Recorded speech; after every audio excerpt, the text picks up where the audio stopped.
तो मुबारकबाद के हकदार है इंडियन चैम्बर ऑफ कॉमर्स। उन्होंने यहाँ 3 दिन का अपना यहाँ प्रोग्राम मुनक्कद किया। ये हिंदुस्तान के सबसे पुराने चैम्बर्स में से है। आज से ठीक 100 बरस पहले इसकी शुरुआत कलकत्ता में हुई थी, जब अंग्रेज़ों की राजधानी कलकत्ता हुआ करती। तो इसके पीछे एक तारीख भी है, लेगेसी भी है। और पहलगाम के हादसे के बाद फ़ौरन यहाँ पर आना एक मैसेजिंग भी है, एक पैगाम भी है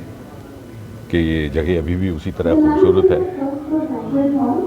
आई थिंक इधर कि जो यहाँ के लोकल्स हैं उन पे थोड़ा, और इसके लिए साथ ही साथ एक ये भी पैगाम है कि अब चूँकि वज़ीर आज़म मोदी जी के जब से उन्होंने इख्तिदार में आए हैं, तो बहुत सारे बिज़नेस ट्रेड को लेकर के आयाम बदले गए हैं। मिसाल के तौर पर प्राइवेट सेक्टर को पूरी तरह से हौसला अफजाई भी मिल रही है और पब्लिक प्राइवेट पार्टिसिपेशन को बढ़ावा मिला है।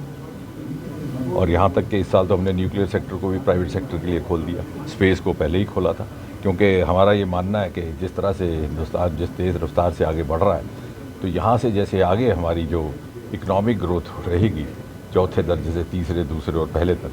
वो तभी मुमकिन होगी जब सब इकट्ठा इंटेग्रेटेड अप्रोच रहे, जिसमें प्राइवेट और पब्लिक सेक्टर की बाकायदा बराबर की शमूलियत रहे। और उसलिए भी उसी नुक्ते नज़र से भी, और दूसरा वो सेक्टर जिनका पहले पूरी तरह से इस्तेमाल नहीं किया गया, न तराशेंगे, उसमें हमारे हिमालय का ये सारा रीजन, हमारा समुद्र का तट जो लगभग 11,500 किलोमीटर है, हमारा स्पेस अंतरिक्ष, और उस नुक्ते नज़र से भी वादी कश्मीर जो कि हिमालय का ही एक तर्जुमानी करता है ये खित्ता, और यहाँ से ही पर्पल रेवोल्यूशन, जिसे हिंदुस्तान भर में बैंगनी क्रांति के नाम से जाना जा रहा है, उसका आगाज़ हुआ था गुलमर्ग और भद्रवाह से। और लेवेंडर स्टार्टअप और लेवेंडर एंटरप्रेन्योरशिप एक नया अवसर, एक नया मौका उभर करके सामने आया। हज़ारों की तादाद में नौजवान वहाँ पर अपना आमदन भी कमा रहे हैं और एक अच्छा उनको तजारत का ज़रिया भी मौसूल हुआ है। किस तरह से चैम्बर जैसे अदारे पब्लिक प्राइवेट पार्टिसिपेशन को मुमकिन बनाने में, फैसिलिटेट करने में अपना रोल अदा कर सकते हैं, और किस तरह से इस खित्ते को, जो कि अक्सर सरकारी नौकरी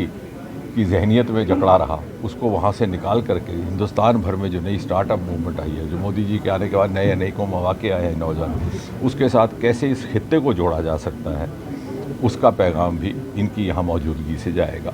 सर, टूरिज्म सेक्टर के जो स्टेक होल्डर्स हैं, जो पहलगाम अटैक हुआ उसके बाद उन पे बहुत असर पड़ा, तो कुछ लोगों का जो कहना है कि वो लॉसेस में सफ़र करे, और जिन्होंने लोन्स लिए थे वो उसको रीपे नहीं कर पाए। मुझे यकीन है यहाँ की जो हुकूमत है जम्मू कश्मीर की, उसके ऊपर गौर भी कर रही है और करेगी भी। लेकिन साथ ही साथ कुल मिलाकर के जिस तरह का आवाम का रहा है रवैया, और जिस तरह के यहाँ पर चैम्बर जैसे अदारों की यहाँ मौजूदगी, ये अपने में एक सहूलत, उसी तरह के हालात मामूल करने की तरफ या उस तरफ जाने की तरफ एक इशारा है, एक कदम है।